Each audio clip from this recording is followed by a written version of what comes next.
Halo, Assalamualaikum. Perkenalkan, saya Servina Aulia Rahim, mahasiswi Institut Ilmu Al-Quran Jakarta, program studi Ilmu Al-Quran dan Tafsir, kelas 3D.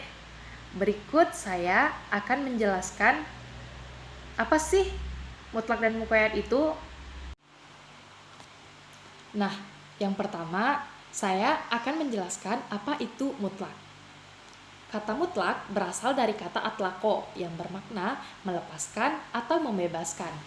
Menurut Manaqolil Al-Qoton, mutlak adalah lafaz yang hanya bisa menunjukkan satu hakikat dan dia tidak terikat pada suatu apapun.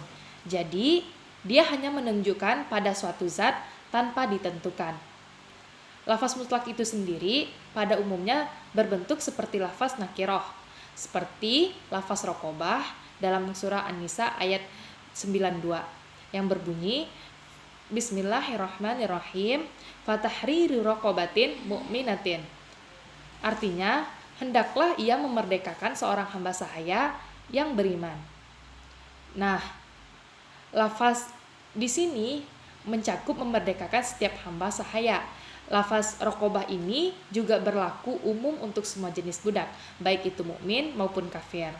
Jadi, intinya, mutlak itu lafaz yang bermakna hakiki atau sesuatu yang sifatnya luas, karena tidak ada penghubung dalam lafaz tersebut. Nah, sedangkan muqayyad yang berasal dari kata qayyada, yang berarti mengikat, membatasi, dan merintangi. Menurut Manaqolil Al-Qoton juga, yang dimaksud dengan muqayyad adalah sesuatu yang menunjukkan hakikat namun dengan ikatan. Definisi muqayyad yang terdapat dalam studi ilmu Al-Quran adalah segala yang terdapat dalam lafaz-lafaz yang menunjukkan terhadap sesuatu yang sudah jelas, seperti lafaz raqabah yang dibatasi dengan lafaz iman dan firman Allah Subhanahu wa taala. Bismillahirrahmanirrahim. Fatahriru raqabatin mu'minatin. Artinya, hendaklah dia memerdekakan seorang hamba sahaya yang beriman. Quran surah An-Nisa ayat 92.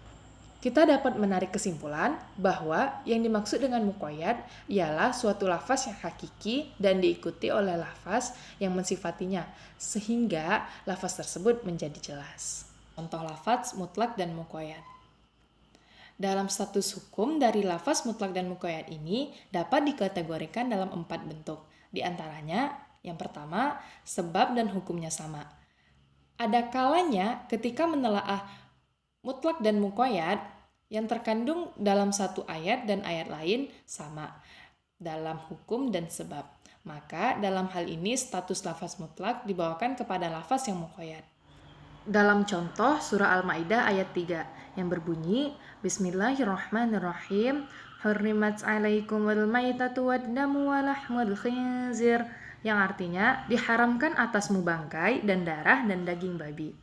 Dan ini sebagaimana juga dalam surah Al-An'am ayat 145 yang berbunyi Bismillahirrahmanirrahim Qul la ajidu fima uhiya ilayya muharraman ala ta'imi yata'amhu illa ayyakuna maitatan aw daman masfuhan aw lahma khinzir fa innahu rijsun aw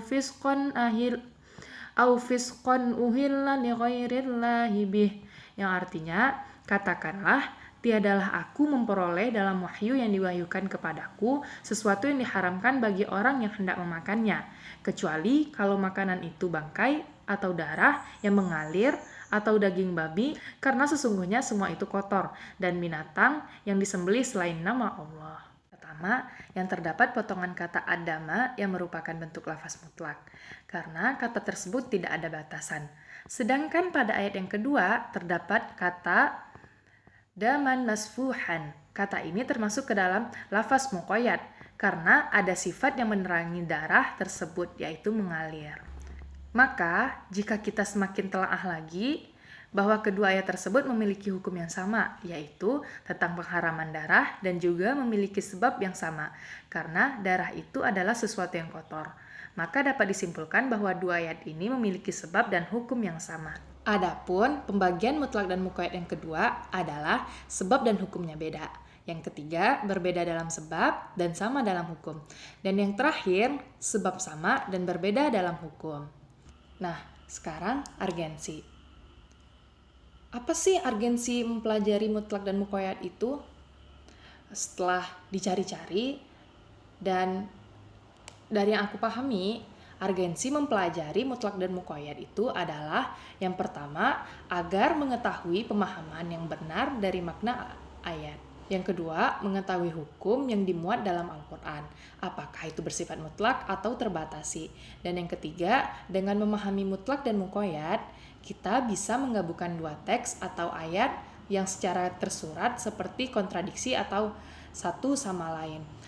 Kemudian, mengetahui mutlak dan muqayyad merupakan salah satu syarat untuk istinbat hukum. Dan yang terakhir, dengan mempelajari mutlak dan muqayyad semakin menyadarkan kita bahwa Al-Quran adalah kalam Allah dan mukjizat Nabi Muhammad SAW. Baiklah teman-teman, sekian video dari saya. Semoga bermanfaat. See you in the next UAS. Akhir kata, Assalamualaikum warahmatullahi wabarakatuh.